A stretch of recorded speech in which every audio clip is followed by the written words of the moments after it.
안녕하세요. MBS 보도국 김인경 기자입니다. MBS 개국 1주년 특별대담 농업의 길을 묻다 두 번째 시간인데요. 오늘은 행복한 농촌, 삶의 가치가 있는 농촌을 만들기 위해 다양한 문화와 복지 사업에 열정을 바치고 있는 정명채 국민농업포럼 상임대표와 함께 이야기 나눠보겠습니다.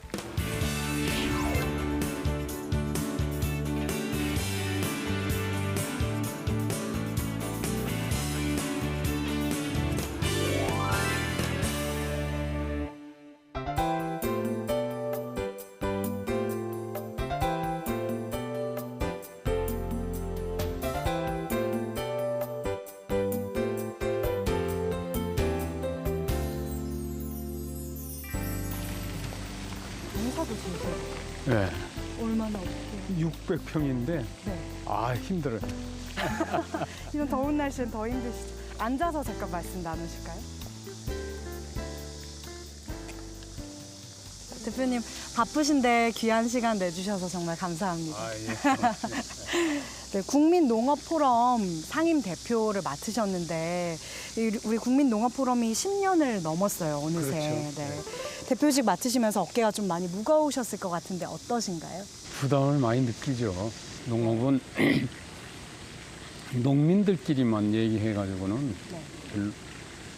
별로 효과도 없고 결론이 나기 어렵다. 네. 그래서 이제 소비자까지 다 포함하는 모든 국민이 함께하는 농업으로 가자. 네. 그래서 이제 국민농업이라고 이름을 국민농업. 짓고 그렇게 출발을 했거든요. 그래서 우리 국민농업 포럼에는 민간 사회단체가 많이 들어와 있습니다. 또 대표님 오랜 시간 동안 농어촌 복지 분야 연구를 많이 하시고 또 현장에서 다양하게 문화사업, 복지사업 이렇게 추진을 하고 계신데 농민들의 문화 그리고 복지에 관심을 좀 두고 계신 이유가 있으시다면 뭘까요? 농업 안정은 두 가지 요소를 확실하게 지켜야 돼요. 농지, 네, 농민. 농지와 농민. 예. 네. 근데 농민은 소득이 보장 안 되면 도망가잖아요. 예. 그냥 소득 보장이죠. 네, 그래서 이 두 가지가 달성되고 나면 네, 그 다음에 요구하는 게 뭡니까? 복지입니다. 네, 그래서 농민도 최종 목표는 복지입니다. 국민도 최종 목표는 복지고 국가의 정책도 최종 목표는 복지고 그래서 복지가 참 중요하죠. 농업에서 농지와 농민 두 가지가 가장 중요하고 또 그 그게 이후 안정되고 나면 안정된 그다음에는- 이후에는 문화와 복지에까지 관심을 가지고 그 부분이 충족이 돼야 된다. 네, 그래서 그쪽을 연구를 많이 하고 계시는군요. 그럼 더 자세한 얘기는 저희 스튜디오에 가서 나눠볼까요? 들어가시죠.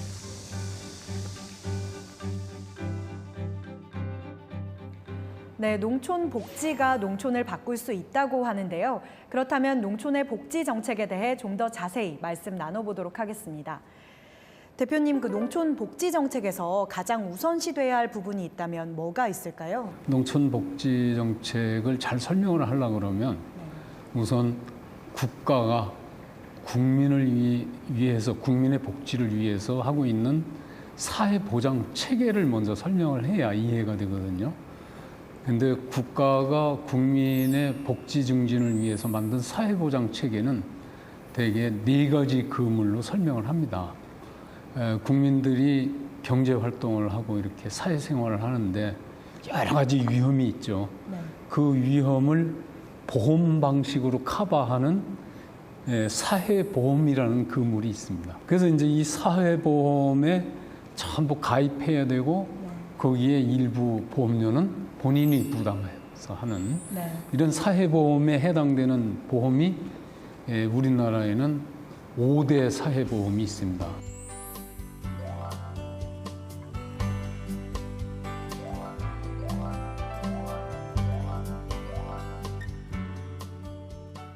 근데 이거는 전부 보험료를 낼 수 있는 그래도 소득이 있는 사람이 해당되고 그나마도 돈이 없는 사람들은 보험에도 못 들죠. 그러면 이제 이런 사람들이 가난에 처해서 인권을 포기한다든가 죽음에 이르는 걸 막아주기 위해서 그래서 이제 정부가 만들어 놓은 가장 낮은 그물이 하나 있습니다. 그게 사회 부조 그물이라고 합니다.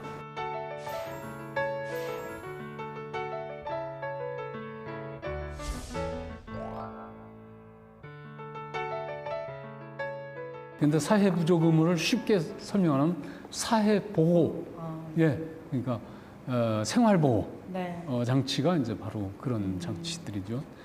그래서 이 두 가지 의무를 가지고 이제 국민의 권익을 보장하고 생활을 보장해 주는데 그 두 가지 의무만 가지고는 많은 사람이 가난으로 전락해서 네.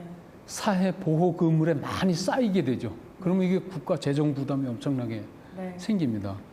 그래서 이제 국민들이 경제 활동을 해서 빨리 생활 수준을 높여라 하는 의무를 이제 올라가는 의무를 네. 쳐놨는데 그걸 사회 서비스 의무라고 그럽니다.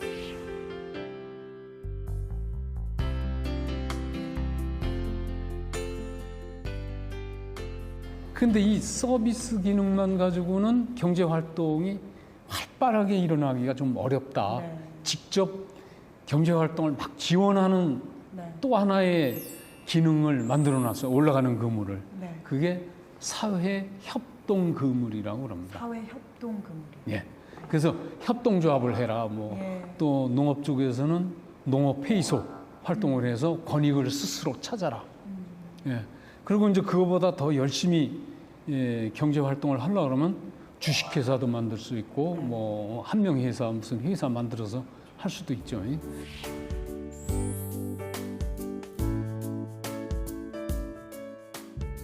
이런 식으로 해서 사회보장 의무를 대개 네 가지로 구분하는데 그 중에서 제일 중요한 게 사회보험 의무입니다. 그 사회보험 의무이 잘 돼 있어야 네.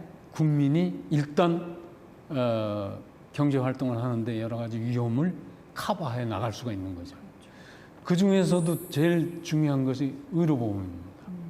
그런데 우리나라의 의료보험이 농민에게 네. 얼마만큼 혜택을 주고 있냐? 네. 많이 혜택을 주고 있습니다. 그런데도 이제 불합리한 점이 좀 있죠.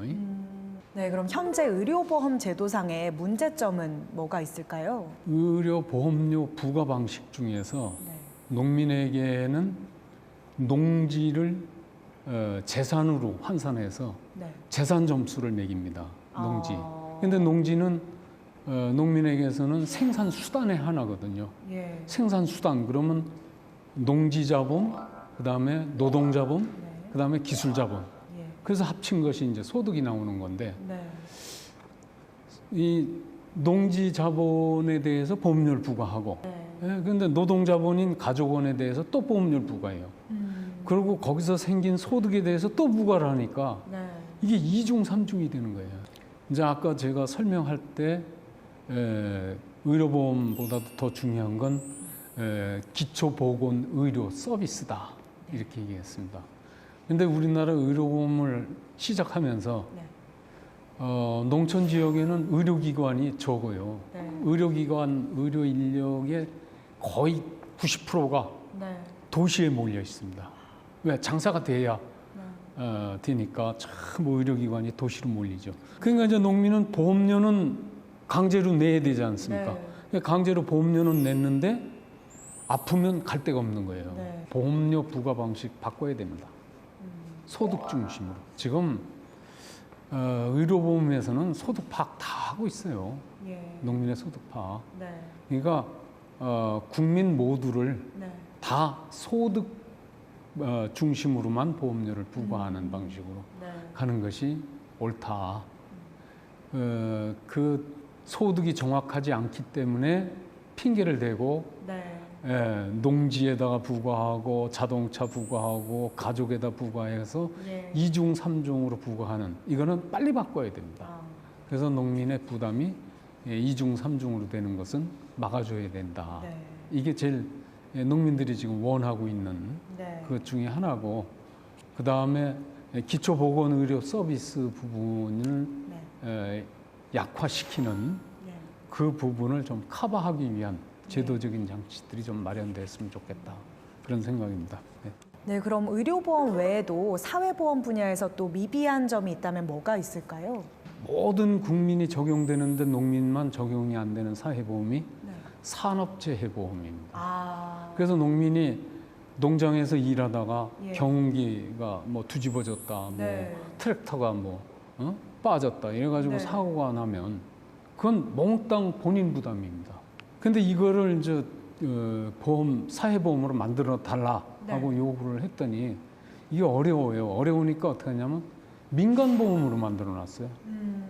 근데 민간보험으로 만들어 놓으면요, 보험료도 비싸고 네. 그것도 임의 가입이기 때문에 농민들이 네. 가입을 안 해요. 아. 사회보험은 강제 가입 아닙니까? 예. 그리고 정부가 지원하고. 네. 그래서 농민은 같은 국민인데도 불구하고 네. 보험 하나가 빠져 있습니다. 사회보험이 하나 빠져 있어요. 예. 그게 이제 문제고, 그 다음에 이제 실업보험. 네. 실업보험에 해당되는 게 농민에게는 큰 재해가 나가지고 농장이 완전히 망가졌다. 네. 그럼 실업 상태죠. 그렇죠. 예. 그 다음에 농작물이 몽땅 박살났다. 예. 예. 그러면 그것도 실업 상태거든요. 그런데 그 보험이 지금 만들어져 있는데 그게 뭐냐면 농작물 재해보험이죠. 예. 네.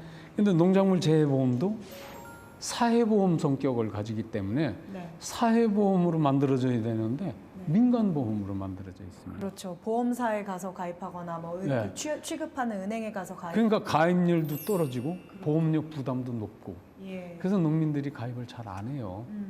그래서 이제 이 두 가지가 부족한 보험에 네. 들어갑니다. 최근에 또 뭐 지구 온난화는 물론이고 뭐 폭염이나 집중호우 아니면 우박이 갑자기 내린다든지 이런 그 기후 변화로 농민들의 피해가 굉장히 큰 상황입니다. 이런 농업 재해에 대비할 수 있는 제도적인 장치가 좀 마련이 돼 있을까요? 보험에 들지 않아도 네. 가입을 못 하더라도 그래도 아주 엄청난 피해를 입었을 때는 그 피해의 일부분을 정부가 지원하는 재해 대책법이 있습니다. 예. 그래서 이제 기본적으로 네. 거기에 들어가는 종자대, 비료대, 농약대, 대파대. 대파대 뭐 이런 것들을 지원할 수 있는 시스템은 돼 있습니다. 네. 네. 그리고 농장이 이렇게 떠내려간다든가 예. 또 길이 무너진다든가 뚝이 무너지는 이런 네. 것들은 농업 하부 구조라 그래서 예. 하부 구조가 고장이 이렇게 사고가 났을 때는 정부가 원칙적으로 100% 예. 그것을 복구해 줘야 되는 그런 이제 제도적인 장치를 가지고 있죠. 네. 그래서 바로 복구를 해주고 예. 생산이 가능하도록 해주는 장치가 돼 있습니다. 예. 또 농촌의 가장 큰 현안 중에 하나가 고령화 아니겠습니까? 그렇죠. 예, 또 어르신들을 위한 복지에 대해서는 어떻게 생각하시나요, 대표님? 어르신들이 가장 곤경을 이렇게 겪고 있는 게 경제 문제죠. 예. 경제 문제고 그 다음에 건강. 네. 뭐 건강이나 경제가 앞뒤가 맞물려 있는 예. 거죠. 그 다음에 고독 문제죠. 네. 되게 혼자 사시잖아요. 예. 그래서 이제 이 경제 문제 해결은 이거는 경제 정책, 농업 경제 정책 네. 그런 거하고 맞물려 있기 때문에 네. 그럼 다음에 이제 얘기가 돼야 될 문제고 예. 건강 문제는 지금 제가 네. 의료보험 얘기를 하면서 기초보건의료 서비스가 강화. 중요하다. 왜? 네. 노인들은 이미 보험료를 낼 능력도 없는 수준으로 네. 가난에 처한 사람이 많습니다. 그런 분들에 대해서는 의료보호 장치를 잘 강화해서 네. 기초보건 서비스가 잘 되도록 해줘야 되는 거 예. 이게 중요하고 이제 그 다음에 고독 문제인데 네. 고독 문제는 이게 마을 단위의 네. 그 협동 예. 그런 시스템 과거에 우리 사회가 가지고 있던 네. 사회적 자본이라고 예. 그러죠. 마을 단위로 이루어져 있는 그런 여러 가지 협동 의식, 공동체 의식 예. 이런 것들을 되살리는 예. 그런 것들이 참 필요하다 이렇게 봅니다. 사실 지금 농촌에도 어르신들이 다 경로당에 모여 계시잖아요. 집에 예. 혼자 계시면 쓸쓸하시고 또 외로우시고 하시니까. 그래서 이제 경로당 그 시설이나 네. 제도가 지금은 잘 돼 있고 예. 거기에 지원도 이렇게 많이 들어가고 있기 때문에 상당히 도움을 받고 있어요. 특히 노인들이 겪는 것 중에 제일 어려운 게 제가 노인들하고 이렇게 얘기를 예. 해보면 제일 좋은 게 뭡니까? 네. 제일 어려운 게 뭡니까? 하면 네. 먹는 문제. 혼자서 해먹기 힘들거든.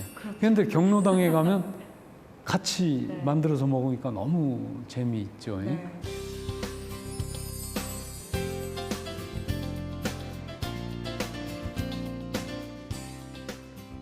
농업의 중심인 농촌이 보다 행복하고 살기 좋은 곳으로 바뀌려면 농민을 위한 다양한 복지 정책이 마련돼야 할 것 같습니다. 정책이 안정될 때라야 비로소 사람이 돌아오는 농촌이 될 것입니다. 네, 대표님 앞서서 농촌의 복지에 대해서 많은 말씀을 해주셨는데 제도와 정책을 바꾸는 게 쉬운 일만은 아닐 것 같습니다. 제도와 정책의 변화를 위해서 가장 필요한 건 뭐라고 생각을 하시나요? 정책을 바꾸는 거는 스스로 대처하는 방법을 자기들도 갖춰야 된다. 그런데 정책에 참여할 때 농민 개인이 정책에 참여할 수 있습니까? 어렵죠.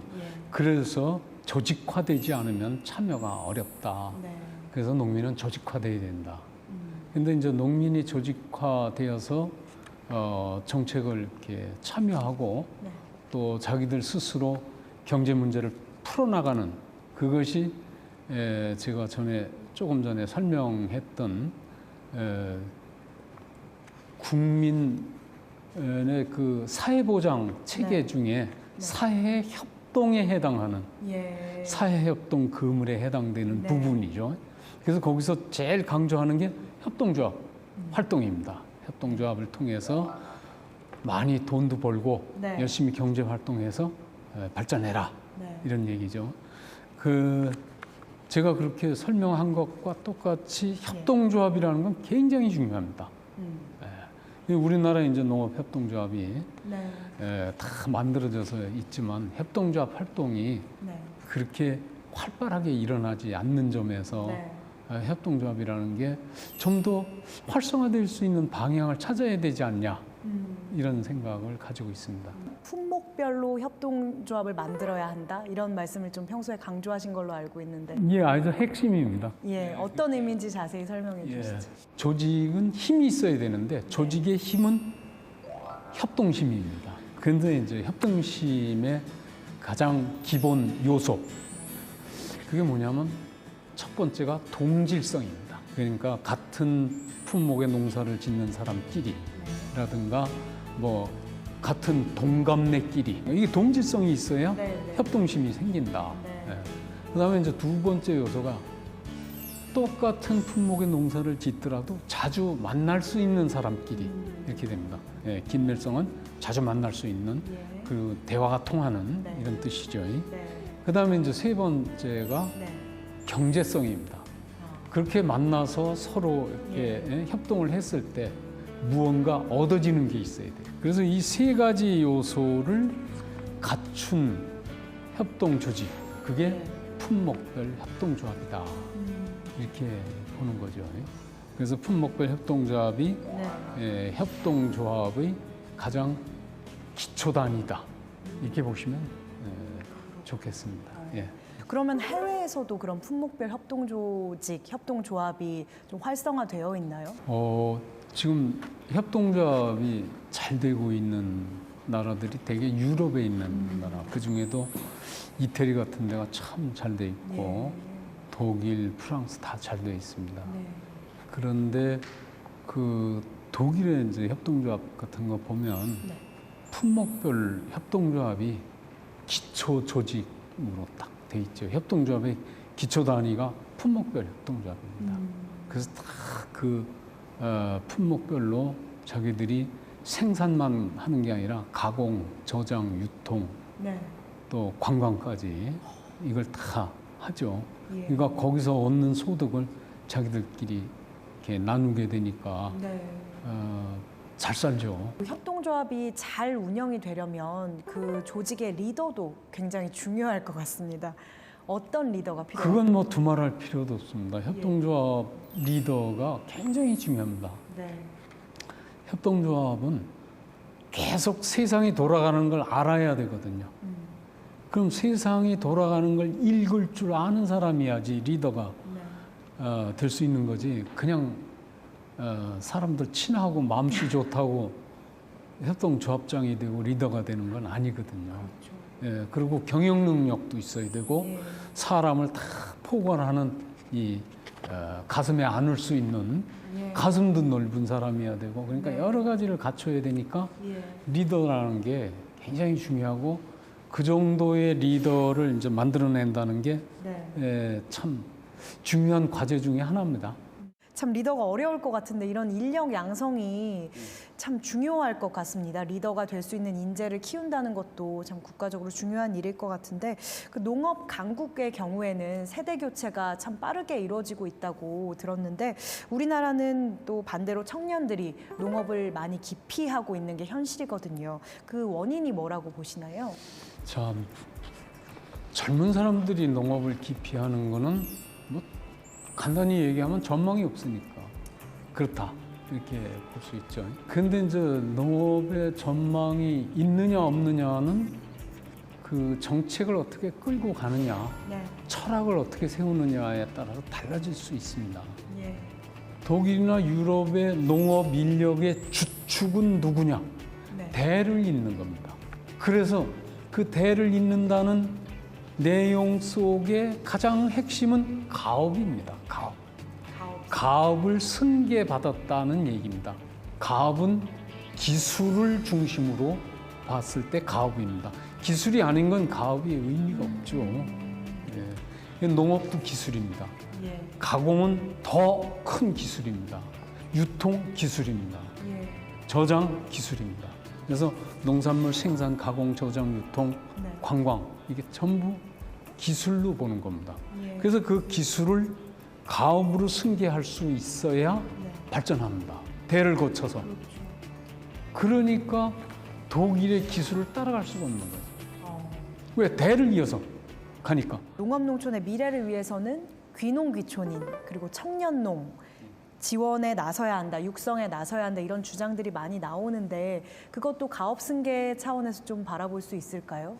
유럽에서는 귀농 귀촌 정책이 없어요. 없나요? 왜냐하면 농업 인력의 기본은 승계로 보니까 승계 인력 워낙 잘 되어 있기 예, 때문에 그 제도가 잘 돼 있으니까 승계를 통해서 농업 인력은 항상 거의 비슷한 수준을 유지하게 되죠. 근데 이제 그래도 좀 인력이 줄어들어요. 농업이. 유럽도 마찬가지죠. 유럽도 마찬가지로. 그래서 이제 그런 부분을 메꾸기 위해서 외부의 인력을 들어오도록 여러 가지 장치를 하고 있습니다. 그게 바로 귀농 귀촌 지원 정책이죠. 그래서 이제 거기도 귀농하겠다 그러면 귀촌하겠다 이러면 품목별 협동조합이 자기들의 세력을 계속 유지하기 위해서 자기들이 후계자를 선정해서 훈련시키고 이렇게 갑니다. 그 선순환이 된다는 게 참 신기하고 그렇습니다. 그 우리나라의 경우에는 지금 농촌 공동화로 이제 지방이 소멸된다 이런 얘기까지 나오고 있는데 그게 또 현실화되어 가고 있고요. 또 농촌 경제를 또 살리고 사람들이 좀 돌아오는 농촌을 만들려면 어떻게 해야 될까요? 이게 제일 어려운 문제인데 전망 있는 농촌을 만든다는 게 쉽지 않은 얘기죠. 왜?